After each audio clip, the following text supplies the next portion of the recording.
Arm wrestling करना चाहिए कि नहीं चाहिए? No, what's arm wrestling? Arm wrestling हमारे बॉम्बे के कॉमन लैंग्वेज में कहा जाए तो पंजा लड़ाना। This is arm wrestling.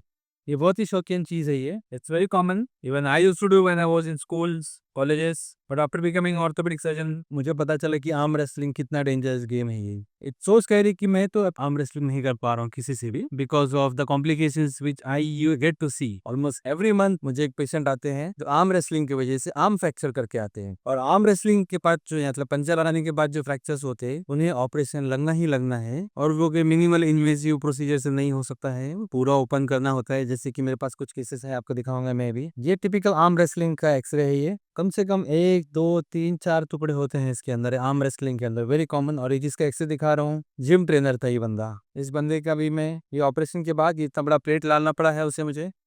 इसको जब मैं आपको ओपन चीज दिखाऊंगा तो it's scary thing, bloody thing. दूसरा एक और जिम ट्रेनर जिसका मैं एक्सरे दिखाऊंगा, आपको फोटो दिखाऊंगा। इट्स सो स्कैरी, बोनी इतना बड़ा ओपन ही करना रहता है हमने। ये देख रहे हैं आप, ये एक नस होती है हमारी रेडियल नर्व। अगर इस नर्व को फ्रैक्चर के दरमियान कुछ डैमेज हुआ होता तो उसके हाथ का पावर जा सकता था पूरा, जो लकीली सारे पेशेंट्स में किसी में नहीं किया मुझे, सिवाय एक पेशेंट के जो सर्जरी के बाद रिकवर हो गया, उसके हाथ की ताकत वापस आ गई। ये नर्व देख रहे हैं आपके, it's like snake, I call it snake. उसके नीचे से प्लेट डाला गया है, ये पूरा रिकवरी हुआ पेशेंट। इतनी लंबी प्लेट डली है उस पेशेंट को पूरा ओपन करके। Luckily everything was fine. Patient this was, ये जिम ट्रेनर नहीं था, ही कम्स टू मी, और फिर उसने सेम भाई के साथ में जिसके साथ लड़ाया था वो पंजा लड़ा रहा है इसके अंदर। एवरीथिंग वेंट वेल, बट मैं तो पर्सनली पंजा किसी से नहीं लड़ाऊंगा just because of seeing these complications. You do it on your risk. Thank you.